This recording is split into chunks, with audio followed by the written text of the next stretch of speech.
Assalamualaikum warahmatullahi wabarakatuh. Kami dari kelompok 9 akan menjelaskan tentang sejarah pemikiran ekonomi konvensional. Sebelumnya izinkan saya untuk memperkenalkan anggota kelompok saya. Yang pertama, Ani Amalia Putri, NIM terakhir 167. Yang kedua, Salsabila Herianto Putri, NIM terakhir 179. Yang ketiga, ada Novia Fitri Amelia, NIM terakhir 183. Penjelasan pertama yaitu tentang ekonomi konvensional. Ekonomi konvensional ini adalah ilmu ekonomi yang mempelajari perilaku manusia dalam memenuhi kebutuhannya yang tidak terbatas dengan menggunakan faktor-faktor produksi yang terbatas. Nah, masalah utama ekonomi konvensional adalah kelangkaan dan pilihan.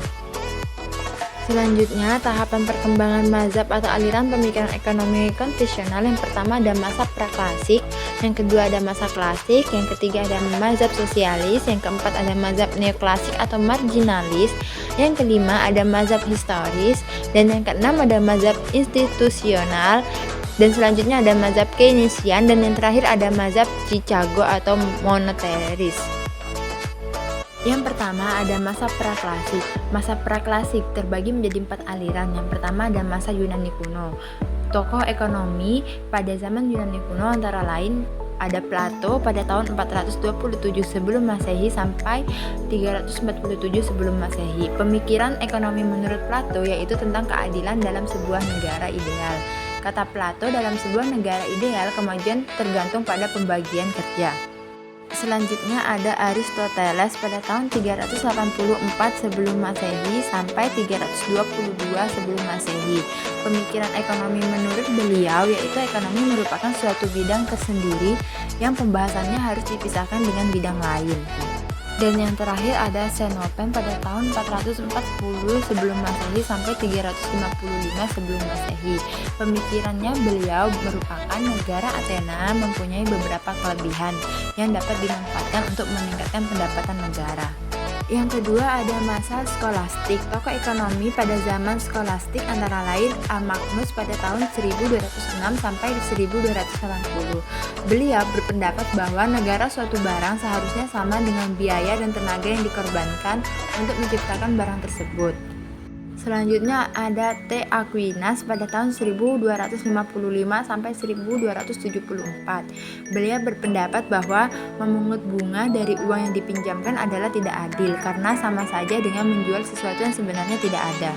Yang ketiga ada masa merkantilis. Tokoh-tokohnya itu yang pertama ada Jane Bodin pada tahun 1530 sampai 1596. Menurutnya bertambahnya uang yang diperoleh dari perdagangan dapat menyebabkan naiknya harga barang. Tokoh selanjutnya ada Thomas More pada tahun 1571 sampai 1641. Menurut More, untuk meningkatkan kekayaan negara, cara yang biasa dilakukan adalah lewat perdagangan. Selanjutnya ada tokoh J.B. Colbert pada tahun 1619 sampai 1683. Beliau berpendapat bahwa mendorong usaha dalam sektor kerajaan dan perdagangan dengan pengenaan pabea impor. Tokoh selanjutnya ada William Petty pada tahun 1623 sampai 1687. Menurut beliau, bukan jumlah hari kerja yang menentukan nilai suatu barang, melainkan biaya yang diperlukan untuk menjaga agar pekerja tersebut dapat tetap bekerja. Dan yang terakhir ada tokoh David Hume pada tahun 1711 sampai 1776. Menurut beliau, setiap warga negara harus menikmati hasil kerjanya sesuai dengan kesempatan yang diperoleh. Dan yang terakhir ada mazhab Fisiokrat. Tokohnya yaitu ada F. Quesnay pada tahun 1694 sampai 1774. Beliau mengemukakan bahwa sumber kekayaan adalah sumber daya alam. Baik, selanjutnya saya akan menjelaskan tentang masa klasik atau bisa disebut juga aliran mazhab klasik.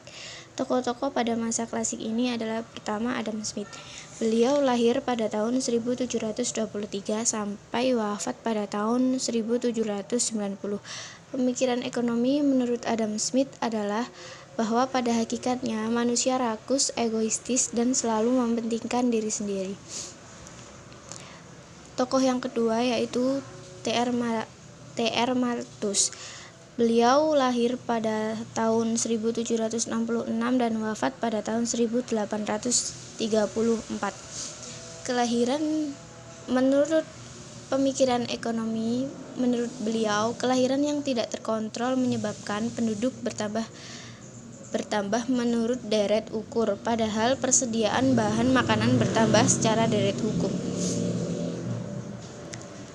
Jadi beliau ini berpemikiran tentang bertambahnya penduduk yang tidak seimbang dengan persediaan bahan makanan yang diatur secara deret hukum. Untuk tokoh yang kedua yaitu David Ricardo. Beliau lahir pada tahun 1772 dan wafat pada tahun 1823. Pemikiran ekonomi menurut beliau adalah menyangkut 4 kelompok permasalahan, yaitu teori tentang distribusi pendapatan, yang kedua teori sewa tanah, yang ketiga teori bunga dan laba, dan yang terakhir teori tentang nilai dan harga. Untuk tokoh yang keempat yaitu Jean-Baptiste Say. Beliau lahir pada tahun 1763 sampai wafat pada tahun 1832. Menurut beliau, dalam perekonomian bebas atau liberal tidak akan terjadi produksi berlebihan yang sifatnya menyeluruh. Untuk tokoh yang terakhir yaitu J.S. Mill pada tahun 1806 sampai wafat 1873. Pemikiran ekonomi menurut beliau yaitu pemikiran ekonomi klasik lebih manusiawi daripada pemikiran ekonomi yang lainnya. Untuk masa selanjutnya yaitu masa sosialis atau mazhab sosialis. Mazhab sosialis ini memiliki 3 aliran, yaitu pertama utopia, yang kedua personalis ilmiah, dan yang terakhir yaitu sosialis ilmiah. Saya akan menjelaskan satu persatu dari aliran tersebut. Pertama, aliran utopia yang memiliki tokoh-tokoh tersendiri, yaitu pertama St. Simon yang lahir pada tahun 1760, wafat pada. Menurut pemikiran beliau, menghentikan pertentangan ekonomi kaum kapitalis dan buruh. Untuk tokoh yang kedua yaitu Robert Owen yang lahir pada tahun 1771 dan wafat pada tahun 1858. Menurut pemikiran beliau, di negeri di mana produksi kapitalis paling berkembang dan di bawah pengaruh antagonisme yang lahir darinya, ia merancang sejumlah proposal untuk menyingkirkan perbedaan kelas secara sistematik dan dalam hubungan langsung dengan imperialisme Prancis. Tokoh yang ketiga yaitu Fourier. Menurut perekonomian menurut beliau ialah orang pertama yang menyatakan bahwa dalam masyarakat maupun tingkat emansipasi perempuan merupakan indikator alamiah dari tingkat emansipasi secara umum. Untuk tokoh yang terakhir yaitu Louis Blanc. Louis Blanc berupaya mengembangkan koperasi produksi yang dapat dimiliki oleh buah pabrik atau mendesak pemerintah memberdayakan ekonomi kaum buruh. Aliran yang kedua yaitu personalis ilmiah. Tokoh pertama yaitu T. Hodgkin yang lahir pada tahun 1787, wafat pada tahun 1869. Pemikiran ekonomi menurut beliau yaitu mengidentifikasi produksi dan pertukaran berdasarkan pada teori kerja atau terlepasnya dari yang dianggap sebagai perampasan tidak sah atas sewa, suku bunga, dan laba pemilik sebagai bagian hak alami, yaitu relasi masyarakat yang dihabiskan secara ilahi. Untuk tokoh yang kedua yaitu W. Thomson yang mengemukakan bahwa penyebaran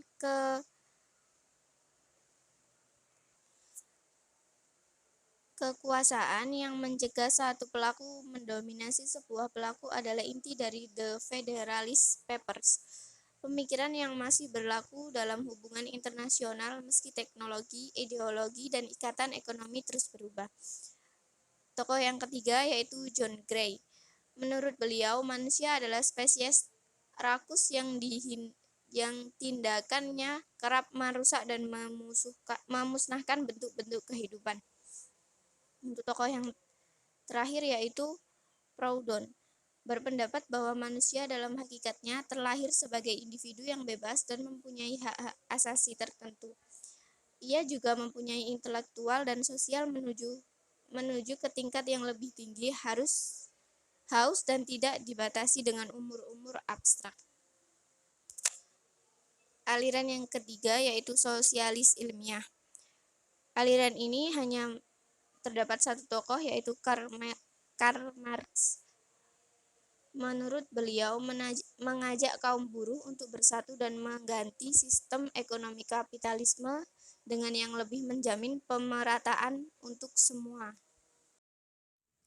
Untuk selanjutnya yaitu mazhab neoklasik. Mazhab ini terdiri dari 3 aliran, yaitu pertama Cambridge, kedua Lausanne, ketiga Austria. Untuk mazhab Cambridge yaitu ada 2 tokoh. Yang pertama W.S. Jevons. Menurut beliau, biaya bukan satu-satunya faktor yang menentukan harga.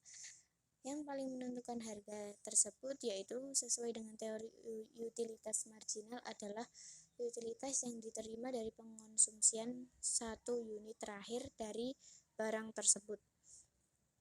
Menurut Alfred Marshall, yaitu faktor subjektif pun berperan dalam penentuan tingkat harga seperti selera, pendapatan, dan lain-lain.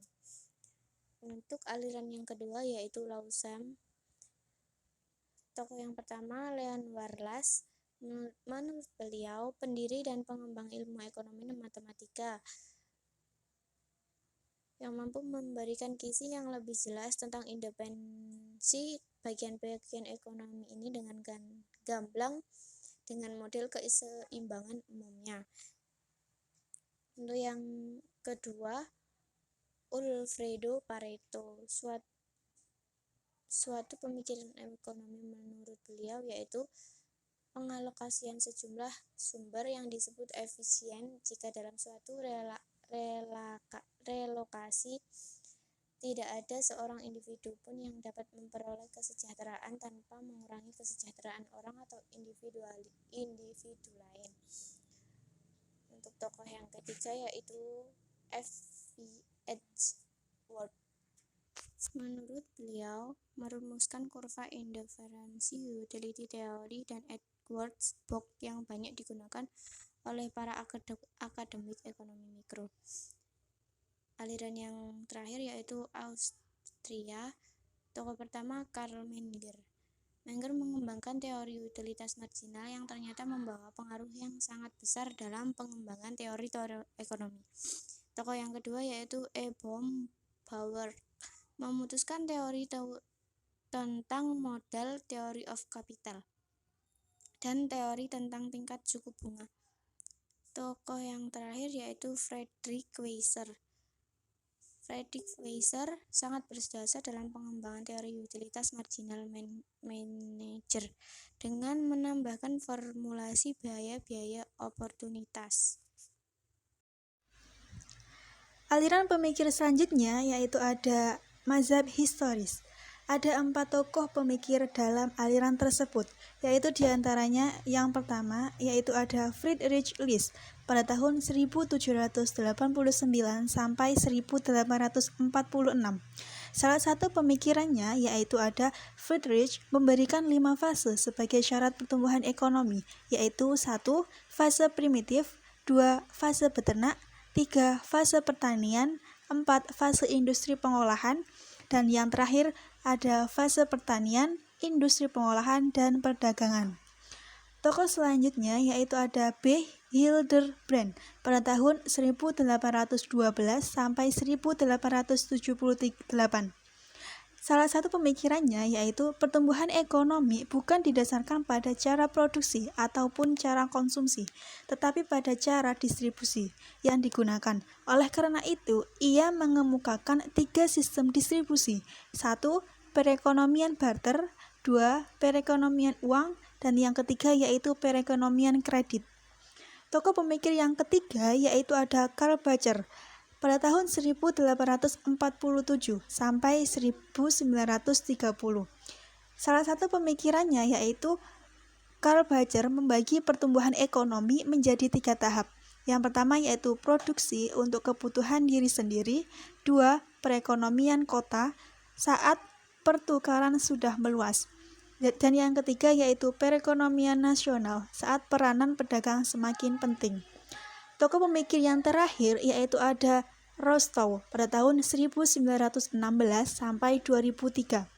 Menurut Rostow, proses pertumbuhan ekonomi bisa dibedakan ke dalam 5 tahap. Yang pertama, masyarakat tradisional, 2. Persyarat untuk tinggal landas, 3. Tinggal landas, 4. Gerak menuju kematangan, dan yang terakhir yang kelima yaitu zaman konsumsi tinggi. Aliran pemikiran ekonomi konvensional yang selanjutnya yaitu ada mazhab institusional. Tokohnya yaitu ada Veblen pada tahun 1857 sampai 1929. Pemikiran Veblen dapat dinyatakan dalam beberapa kenyataan ekonomi yang terlihat dalam perilaku individu dan masyarakat, tidak hanya disebabkan oleh motivasi ekonomi, tetapi juga karena motivasi lain, seperti motivasi sosial dan kejiwaan. Maka Veblen tidak puas terhadap gambaran teoritis tentang perilaku individu dan masyarakat dalam pemikiran ekonomi ortodoks. Periode pemikiran ekonomi konvensional yang selanjutnya yaitu ada mazhab Keynesian. Aliran yang pertama yaitu ada aliran Keynesian. Tokohnya yaitu Keynes pada tahun 1883 sampai 1946. Keynes menganggap peran pemerintah perlu dalam pembangunan, dan Keynes membantah anggapan yang dianut oleh beberapa ekonom bahwa upah yang lebih rendah dapat memulihkan lapangan kerja penuh dengan alasan bahwa pengusaha tidak akan menambah karyawan untuk menghasilkan barang yang tidak dapat dijual karena permintaan yang lemah. Aliran kedua dari mazhab Keynesian yaitu ada Neo-Keynesian. Tokoh yang pertama yaitu ada Hansen pada tahun 1887 sampai 1975. Hansen mengaitkan permasalahan mengenai pendapatan nasional, investasi, dan keseimbangan kerja dengan gerak gelombang atau fluktuasi ekonomi. Tokoh yang kedua ada Schumpeter pada tahun 1883 sampai 1950. Schumpeter merupakan ekonom pertama yang serius mengembangkan teori kewirausahaan. Bagi dia, pelaku utama pertumbuhan ekonomi adalah adanya entrepreneur. Tokoh ketiga yaitu ada Simon Kuznets pada tahun 1901 sampai 1985. Menurut Simon, pertumbuhan ekonomi didefinisikan sebagai kenaikan dalam jangka panjang suatu negara dalam kemampuannya untuk menyediakan berbagai jenis barang-barang ekonomi penduduknya. Dan tokoh yang terakhir yaitu ada Samuelson pada tahun 1915 sampai 2009. Samuel melakukan kodifikasi pemikiran Keynes, kemudian ia melengkapinya dengan pemikiran-pemikiran baru yang lebih luas jangkauannya dengan pendekatan matematika. Ia menggabungkan ilmu matematika dan ilmu ekonomi. Dan aliran yang ketiga dari mazhab Keynesian yaitu ada New atau Post-Keynesian. Tokoh pertama yaitu ada N.G. Mankiw pada tahun 1959. Mankiw percaya bahwa model pasar clearing tidak dapat menjelaskan fluktuasi ekonomi jangka pendek, dan sehingga mereka menganjurkan model dengan lengket upah dan harga. Tokoh yang terakhir dari aliran New Post-Keynesian yaitu ada David Romer pada tahun 1958. David mengandalkan lengket ini, upah dan harga, untuk menjelaskan mengapa pengangguran sukarela ada dan mengapa kebijakan moneter memiliki pengaruh yang kuat pada kegiatan ekonomi. Periode selanjutnya yaitu ada mazhab Chicago atau monetaris. Tokoh pertama yaitu ada Milton Friedman pada tahun 1912 sampai 2006. Menurut Milton, sebab-sebab terjadinya perubahan pendapatan nasional menurut Friedman bersumber semata-mata pada tingkat permintaan uang, di mana volume permintaan uang ini tingkat pengeluaran yang akan dilakukan dalam masyarakat. Tokoh yang selanjutnya yaitu ada Philip D. Kagan pada tahun 1927 sampai 2012. Kagan mengidentifikasi hubungan sebab akibat antara pertukaran uang, harga, dan produk. Cukup sekian penjelasan kami dari materi tentang sejarah pemikiran ekonomi konvensional. Terima kasih dan wassalamualaikum warahmatullahi wabarakatuh.